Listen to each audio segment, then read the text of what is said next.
Yes, good morning to everyone.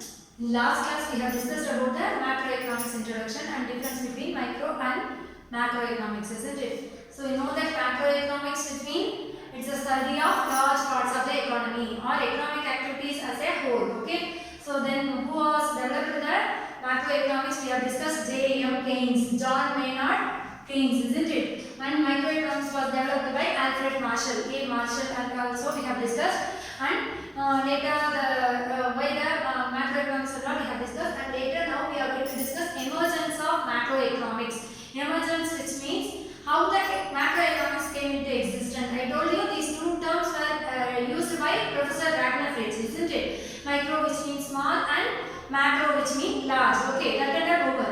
Now macroeconomics study why the economists started seeing the economic function in a whole or aggregative way or macro level or large level. The reason behind this is the thing I am going to discuss now. The macroeconomics came as a separate subject or separate branch of economics after the celebrated book given by the J.M. Keynes, John Maynard Keynes, in his book published in the book name is The General Theory of Employment, Interest and Money, which was published in 1936. Okay. After that only the macroeconomics was started developing so many theories, and all economists were started thinking on a broader way, that is macroeconomic way. So he published the book this year, and this book context is based on the classical school of thought. See here, classical school of thought. What is classical school of thought? The classical school of thought says when the employer who find the employment, they get the employment opportunity. The same way all the factors of production, land, labor, capital, organization, who are finding the employment opportunity, they will be utilizing the full factors, fully employed. They will get fully employed in a society. So this is the classical school of thought. You have a 1 mark and 2 mark. What is the classical school of thought? The labor who require the job or who find for the job, they get a full employment opportunity in a country. The same way, all the factors of productions are fully employed in a society. So he prepared this book. He presented the book on the basis of classical school of thought. Then he has published the book in 1936. Before, what happened in the world, I will tell you. There was a great depression in USA. There was a great depression in the USA between the production, output, employment level, everything fall in USA, Europe and North America, etc. So many places it was fall down. It was not only affected a particular region, it was entirely because one country economy is interrelated or related with the other economy also. So it was affected as a whole. Then the world, all the countries also got affected because of the Great Depression happened in USA. Okay, 1929. What happened in 1929? In USA, the output and employment level was drastically fall down. Because of that, the many employees were thrown off from the job. And when the production stops, what will happen? The demand income will be reduced by the people, for the people. So what will happen? Demand decrease. See, I tell you there is an interrelation or change between the economic activities. So when the production and employment opportunity falls, I am writing short form production. Production and employment opportunity fall in these countries.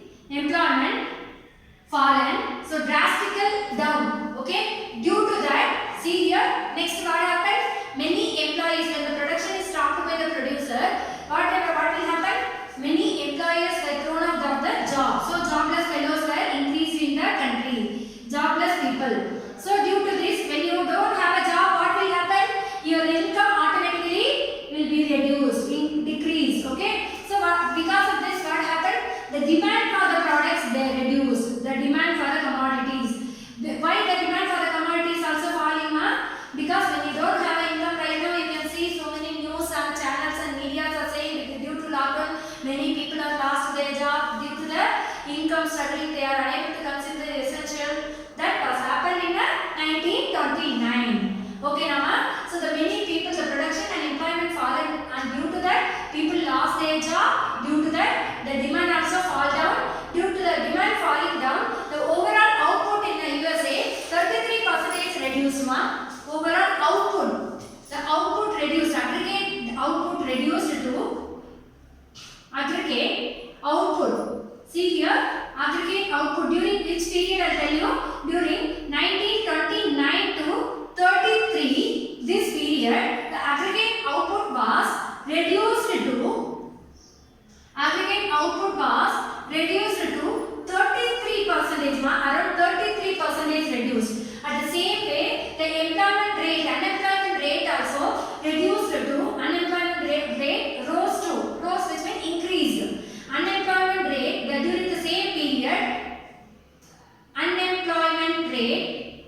constant or static, not able to move up. Okay, this was a major issue in all over the world. So finally the economy started thinking about the functioning of the economy in a large scale. What can be done? How can we recover the economy? If we make a micro policies, can we help out or can help to come out of this depression or the economic shutdown? So what they were started thinking in a macro level, which means large level. So the new economic subject, that subject of macroeconomics was born during this period after the Great Depression. So I recollect again why the macroeconomics came into existence. I said before only micro and macro was used by the first used by Professor Wagner Fritz. He used the term because he derived the word from Greek word, micros and macros. But macro was developed by J.M. Keynes during this period, 1936. His celebrated book name, this question is there in one mark. His book name is General Theory of Employment, Interest and Money. This is a great book name. In this book only he has explained so many macroeconomic thought and theories. He has given so many suggestions for the macroeconomic policies or problems. So he prepared this book or published the book on the basis of classical school of thought. What is classical school of thought? I am recollecting again. In the classical school of thought, they have a concept which means the people in a country, those who find for a job, they get a job opportunity. At the same time, the factors of production, you know the four factors of production: land, labor, capital and organization. The factors of production, those who are all factors of production which are fully employed. Okay, fully employed means fully utilized in a country for the development. So this is the classical school of thought. On the basis of classical school of thought, he published his book. Why he published book? There was a reason. There was a reason means there was an issue happened in all over the world. Because of one country, there are few countries between Europe and USA and North America, many places, there was a great depression, economic depression. Depression in the sense there was no movement in the economic development. Everything was stagnant. There is no movement. What happened? The output, employment, everything was started fallen due to the natural calamity or so many reasons. So when the production stopped, what will be the producer or organizer decision? They will throw out of the job of all their laborers, because when there is no production, why they will recruit the employees? They will throw out of the job. So when the people are not having job, then obviously their income will be reducing. When there is no income, there will not be a consumption. You have studied in microeconomics, isn't it? The consumption is determined based on income also, isn't it? What are the determinants of demand you have studied? Income of the consumer, price of the commodity, isn't it? So here when there is less income, what will happen? Demand also reduce. Automatically it will rotate, cycle. Okay, when the demand is reduced, again aggregate output. Output which means final production. The aggregate output also reduced during the 1929 to 33 period. It was reduced to 33% and overall unemployment rate was rose to 5 to 25%. What will be unemployment rate now? It is the ratio between number of people, total number of people are seeking for a job and total number of people are employed. Okay, the people, so many people, how many people are employed and how many people are seeking for the job. The ratio between is known as unemployment rate. So this was happened to solve this. All the economists were started thinking about the functioning of economy as a whole. So the macroeconomics came into existence. Overall, now we are going to discuss about the capitalist economy. There are three major economies in the world. Economies, M-I-E-S. Economies in a way why we are classifying the economy into three categories on the basis of the ruling or decision-making authority.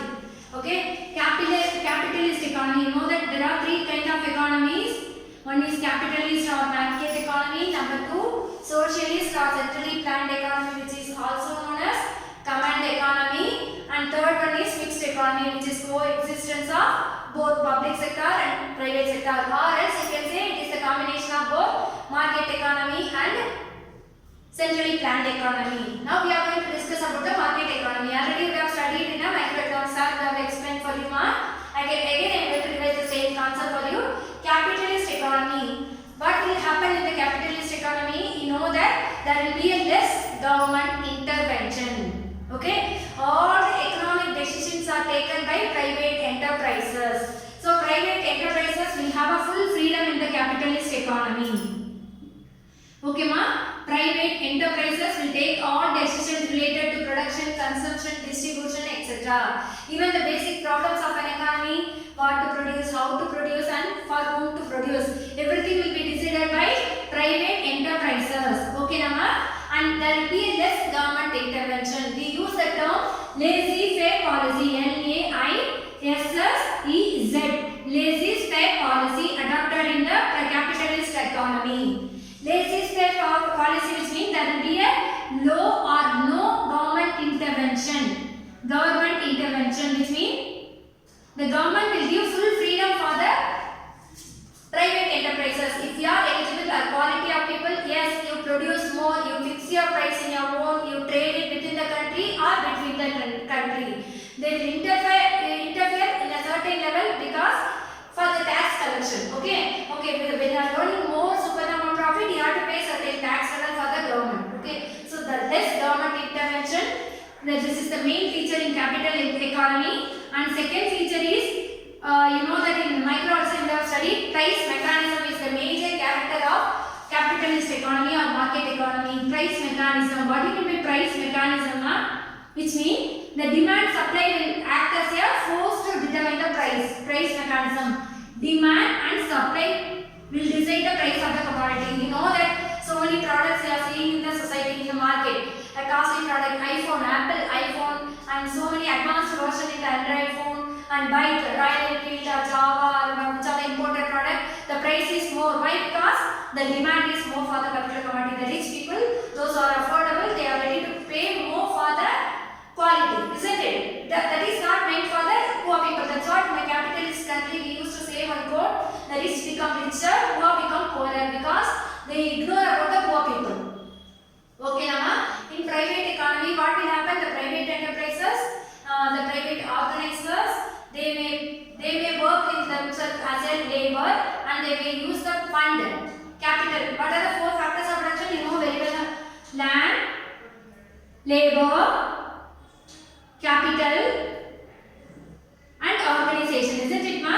And organization. So these are the four factors of production.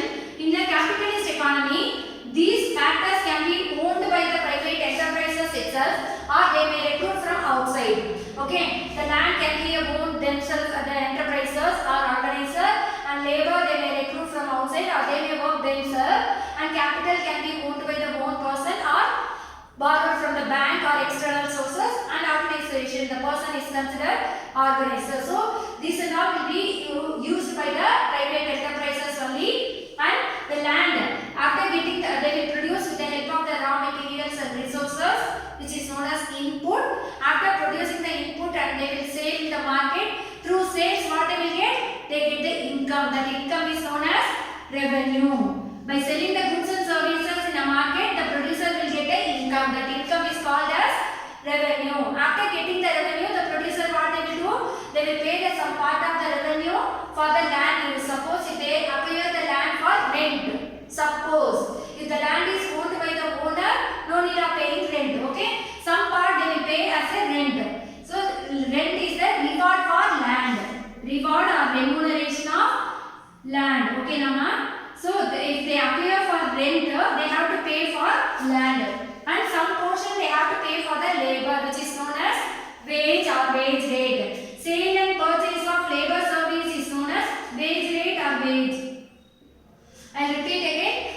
The sale and purchase, the rate at which sale and purchase of wage labor service. The rate at which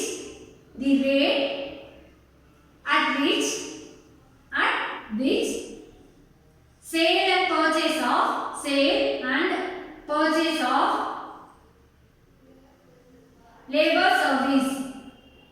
of labor service is known as wage rate. Don't forget this name. 2 mark question also is there and 1 mark question also is there. What do you mean by wage rate? If I am the labor, I do my service and I get my pay, which is a revenue. So that is known as wage rate. The wage can be used in different terms based on your services. That's what we used to say. You have to get a mental wage, which means we used to classify the labor and previous syllabus they have given clearly who and all will get the income and all given ma, but for you they have simplified. If you are knowledgeable there is a physical labor and mental labor. There was a classification of labor ma. Physical labor, those who do the service with the help of arm strength. Mental labor, those who do the service with the help of knowledge. That person is called as mental labor. So the mental labor may get a salary in terms of income, salary, fees, commission. Even doctor will receive the fees. Okay, lawyer will receive the fees, and who will receive the commission? The marketing executive will receive the commission. Client, the LIC agent will receive the commission. So the term is different, but the entire thing is revenue. Okay, so that is the thing. The organizer will pay the wage to the labor who appointed for the service. And capital, if he borrowed from the bank or external sources, what he has to pay ma? He will pay the interest. He will pay some amount of interest to the capital or investment which is received from outside. Suppose if the investment is done by the owner, it's a private enterprises itself, that amount need not to pay for the other person, isn't it? Okay, so that is interest. The capital will receive the interest, labor will receive the wage, and land will receive rent. So the organizer or private enterprises, they receive the revenue through what? Through where? By selling their output in the market. They fix the prices and they receive the revenue. That revenue will be shared to the other factors of production, and remaining after sharing the rent, wage, interest, and remaining what he has in the hand, that is known as profit. Profit will be goes to whom? Obviously for the organizer, for the sake of he is taking the risk of the organization, isn't it? Whether profit or loss comes whether they can sell the product or unable to sell due to lockdown or so many natural calamities, or demand for the product is low. So many reasons will come. If the output is not sold out also, the loss will go to the owner. So the profit should go to the owner only, isn't it? Because of risk taking capacity. They have studied in business studies. So profit will go to the organizer. The remaining amount is known as profit. So in a capitalist economy, all the economic activities or decisions are taken by producer. It's a private enterprises, whether production, consumption, distribution, exchange, whatever it is, which is owned by the private enterprises. Here there is less government intervention, and price mechanism is the major feature in capitalist economy. Price mechanism, which means the prices are decided by demand and supply forces. Market forces we used to call demand and supply, and the private owner, they will sell the product, they will purchase the raw materials, and they will produce the output. Okay, after selling the output, they get a revenue. The private entrepreneur gets a revenue. That revenue will be shared as a rent, wage, interest, and remaining amount will goes to the organizer, private enterpreneur as a profit. Okay, this is the capitalist economy feature. Profit is the main motto in a capitalist economy. They don't consider about the poor people or welfare of the country. Okay, so that's what there will be a less government intervention. I said the government intervenes when there is excessive supernormal profit or earning supernormal or dominating the people. That time the government will interfere and control the capitalist enterprises. At last, examples of capitalist countries are capitalist economy: Europe, Northern America,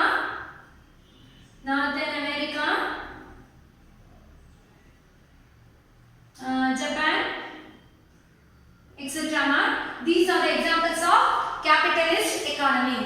So these are the concepts we have discussed today. Thank you, ma. Thank you.